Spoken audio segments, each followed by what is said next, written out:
नमस्कार दोस्तों। आज हम एक ऐसे विवादास्पद मुद्दे पर बात करेंगे जो भारत की धार्मिक स्वतंत्रता, अल्पसंख्यक अधिकारों और सरकारी हस्तक्षेप को सीधे चुनौती दे रहा है।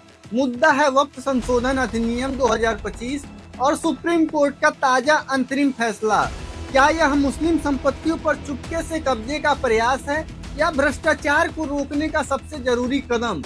15 सितंबर 2025 को सर्वोच्च अदालत ने कुछ प्रावधानों पर रोक लगाई, लेकिन पूरे कानून को बरकरार रखा, जिसने देश भर में चर्चा का माहौल बना दिया।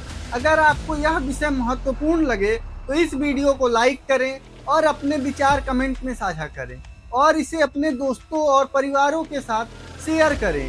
साथ ही ऐसे ही गहन विश्लेषण और अपडेट्स के लिए हमारे चैनल को सब्सक्राइब करना न भूलें। आइए अब इसकी पूरी कहानी को विस्तार से समझते हैं। वक्फ इस्लामिक परंपरा का एक महत्वपूर्ण हिस्सा है। अरबी शब्द वक्फ का अर्थ होता है रोकना या समर्पित करना।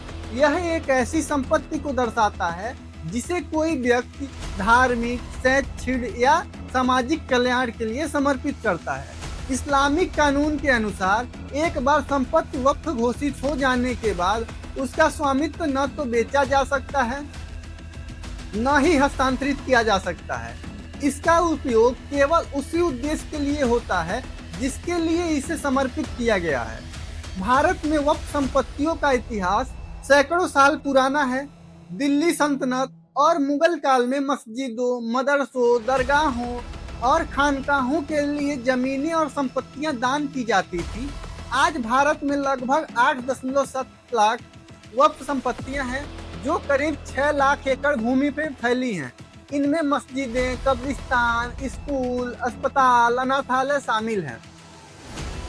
वक्फ संपत्तियों का प्रबंधन वक्फ बोर्डों द्वारा किया जाता है जो केंद्र और राज्यों में गठित होते हैं। सेंट्रल वक्फ काउंसिल इन बोर्डों की निगरानी करता है, लेकिन समय के साथ वक्फ संपत्तियों पर अतिक्रमण, भ्रष्टाचार और प्रबंधन में खामियों की शिकायतें सामने आई हैं। यही कारण है कि समय समय पर वक्फ कानून में बदलाव की मांग उठती रही है। अगर आपको यह जानकारी उपयोगी लगी तो इस वीडियो को लाइक करें और अपने विचार कमेंट में साझा करें और इसे अपने दोस्तों के साथ शेयर करें ताकि ज़्यादा से ज़्यादा लोग इस महत्वपूर्ण विषय को समझ सकें। भारत में वक्फ कानून का औपचारिक इतिहास 1913 के मुसलमान वक्फ वैलिडेटिंग एक्ट से शुरू होता है। इस कानून ने निजी और सार्वजनिक वक्फ को मान्यता दी। इसके बाद 1923 में वक्फ एक्ट आया जिसने वक्फ संपत्तियों के प्रबंधन के लिए नियम बनाए। 1954 में स्वतंत्र भारत में पहला व्यापक वक्फ एक्ट पारित हुआ जिसने वक्फ बोर्डों की स्थापना की। सबसे महत्वपूर्ण बदलाव 1995 में आया जब वक्फ एक्ट 1995 ने वक्फ बोर्डों को अधिक शक्तियां दी। इस कानून ने वक्फ संपत्तियों का सर्वे, रजिस्ट्रेशन, प्रबंधन सुनिश्चित किया, लेकिन 1995 के एक्ट में कई खामियां थी, जैसे कि अतिक्रमण को रोकने में असफल और बोर्डों में पारदर्शिता की कमी। 1995 के एक्ट में वक्फ ट्रिब्यूनल बनाए गए जो अब संपत्तियों से जुड़े विवादों को सुलझाते थे, लेकिन इन ट्रिब्यूनल्स की कार्य क्षमता पर सवाल उठे। कई मामले में वक्फ संपत्तियों पर अवैध कब्जे, गलत इस्तेमाल की शिकायतें सामने आई हैं। यही कारण है कि 2013 में वक्फ एक्ट में संशोधन हुआ जिसने वक्फ संपत्तियों के दुरुपयोग पर सख्ती की। लेकिन 2025 में केंद्र सरकार ने वक्फ संशोधन अधिनियम पेश किया तो अब तक का सबसे विवादास्पद कदम साबित हुआ। इससे पहले कि हम इसके विवरण में जाएं, अगर आपको यह ऐतिहासिक पृष्ठभूमि दिलचस्प लगी तो हमारे चैनल को सब्सक्राइब करें और इस वीडियो को ज़्यादा से ज़्यादा लोगों तक शेयर करें ताकि हम ऐसे ही गहन विश्लेषण आपके लिए लाते रहें। 4 अप्रैल 2025 को संसद में वक्फ संशोधन अधिनियम 2025 को मंजूरी मिली। यह बिल 44 संशोधनों के साथ आया जिसका उद्देश्य वक्फ संपत्तियों के प्रबंधन में सुधार और पारदर्शिता लाना बताया गया, लेकिन इसने देश भर में तीखी बहस छेड़ दी। आइए इस बिल के कुछ प्रमुख प्रावधानों पर नजर डालते हैं। पहला, वक्फ बाय यूजर की अवधारणा को समाप्त करना। यह प्रावधान उन संपत्तियों को प्रभावित करता है जो लंबे समय से वक्फ के रूप में उपयोग हो रही हैं लेकिन औपचारिक रूप से रजिस्टर्ड नहीं थी।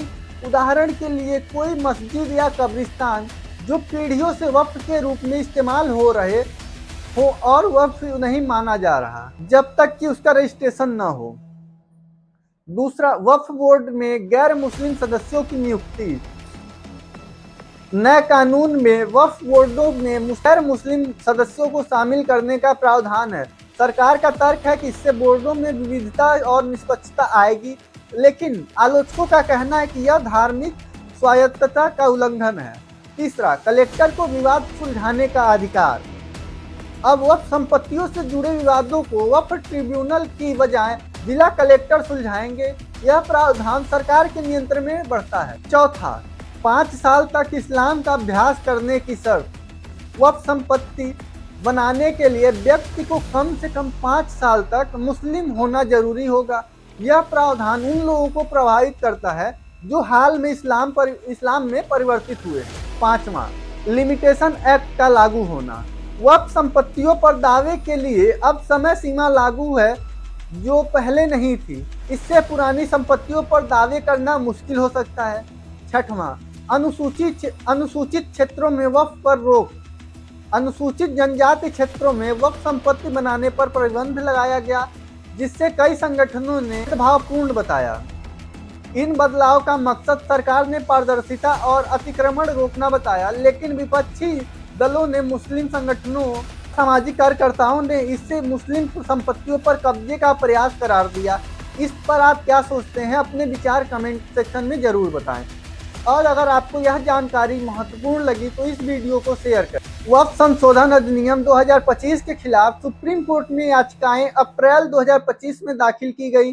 चीफ जस्टिस संजीव खन्ना की अगुवाई वाली बेंच ने इस मामले की सुनवाई शुरू की।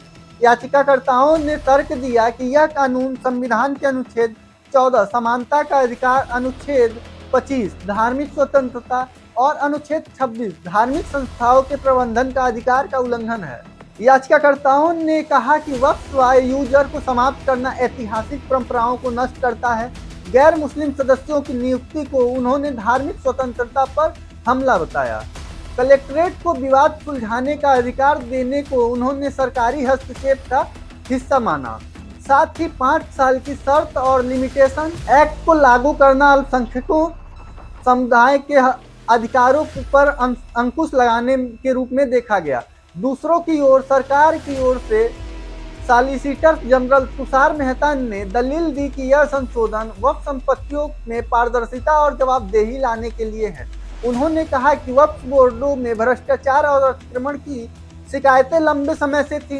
यह कानून वक्फ बोर्ड की धर्मनिरपेक्ष प्रकृति को बनाए रखता है और किसी भी धार्मिक प्रथा में हस्तक्षेप नहीं करता। सॉलिसिटर जनरल ने कोर्ट को आश्वस्त किया कि कोई भी वक्फ संपत्ति डिनोटिफाइड नहीं की जाएगी और न ही बोर्डों में नई नियुक्ति होगी जब तक कि कोर्ट का अंतिम फैसला नहीं आता। सुनवाई मई 2025 तक चली और कोर्ट ने 15 सितंबर को अपना अंतरिम आदेश सुनाया। अगर आप इस कानूनी प्रक्रिया को और गहराई से समझना चाहते हैं, इस वीडियो को अपने दोस्तों के साथ शेयर करें और हमें कमेंट में बताएं कि आप इस मामले पर क्या सोचते हैं।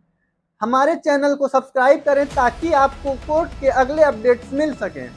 15 सितंबर 2025 को सुप्रीम कोर्ट ने वक्फ संशोधन अधिनियम 2025 पर अपना अंतरिम फैसला सुनाया। कोर्ट ने कहा, संसद द्वारा पारित किसी भी कानून की संवैधानिकता की धारणा उसके पक्ष में ही होती है, इसलिए पूरे अधिनियम पर रोक लगाना उचित नहीं होगा। हालांकि कोर्ट ने कुछ प्रावधानों पर अंतरिम रोक लगाई जब तक कि नियम स्पष्ट नहीं हो जाते। कोर्ट ने यह भी स्पष्ट किया कि वक्फ बाय यूजर को समाप्त करने, लिमिटेशन एक्ट को लागू करने और अनुसूचित क्षेत्रों में वक्फ पर रोक जैसे प्रावधानों पर अभी कोई स्टे नहीं दिया गया है। कोर्ट ने कहा कि यह एक अंतरिम आदेश है और अंतिम सुनवाई में सभी पक्षों को अपनी दलीलें पेश करने का मौका मिलेगा। कोर्ट ने यह भी सुनिश्चित किया कि यह आदेश किसी भी पक्ष के अधिकारों को प्रभावित नहीं करेगा। साथ ही कोर्ट ने सरकार को निर्देश दिया कि यह नियमों को जल्द से जल्द स्पष्ट करे ताकि कानून का कार्यान्वयन सुचारू रूप से हो सके। क्या आपको लगता है कि यह फैसला असंतुलित है? अपने विचार कमेंट सेक्शन में साझा करें। सुप्रीम कोर्ट का यह अंतरिम फैसला कई मायनों में महत्वपूर्ण है। पहला, संवैधानिक सिद्धांतों और धार्मिक स्वतंत्रता के बीच संतुलन बनाना। कोर्ट ने यह सुनिश्चित किया कि संवेदनशील प्रावधानों पर अमल तुरंत न हो ताकि अल्पसंख्यक समुदाय के अधिकारों की रक्षा हो सके। दूसरा, इस फैसले ने सरकार को नियम बनाने के लिए समय दिया है, जिससे यह सुनिश्चित होगा कि कानून का कार्यान्वयन पारदर्शी और निष्पक्ष हो। तीसरा, इसने वक्फ संपत्तियों के प्रावधान में सुधार की जरूरतों को भी रेखांकित किया है।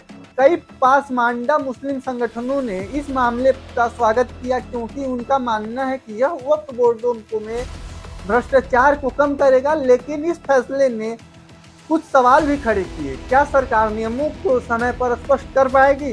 क्या वक्फ बाय यूजर को समाप्त करने से ऐतिहासिक संपत्ति प्रभावित होगी? सबसे बड़ा सवाल, क्या यह कानून वास्तव में पारदर्शिता लाएगा? यह सरकारी नियंत्रण का एक तरीका है। वक्फ संपत्तियां केवल धार्मिक महत्वपूर्ण नहीं है, बल्कि सामाजिक कल्याण में भी योगदान देती हैं। ये स्कूल, अस्पताल और अनाथालय चलाने में मदद करती हैं, लेकिन अतिक्रमण और प्रबंधन की खामियां इनके प्रभाव को कम करती हैं। इस फैसले से उम्मीद है कि वक्फ संपत्तियों का बेहतर उपयोग होगा। इस पर आपके क्या विचार हैं? कमेंट सेक्शन में अपनी राय जरूर साझा करें।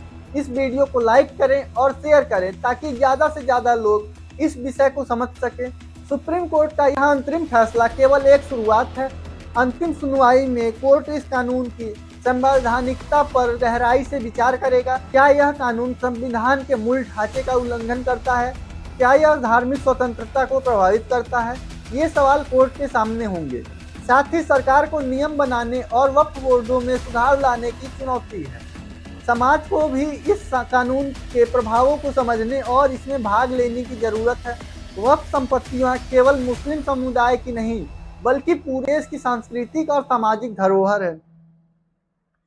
क्या आपको लगता है कि यह कानून वक्फ संपत्तियों की रक्षा करेगा?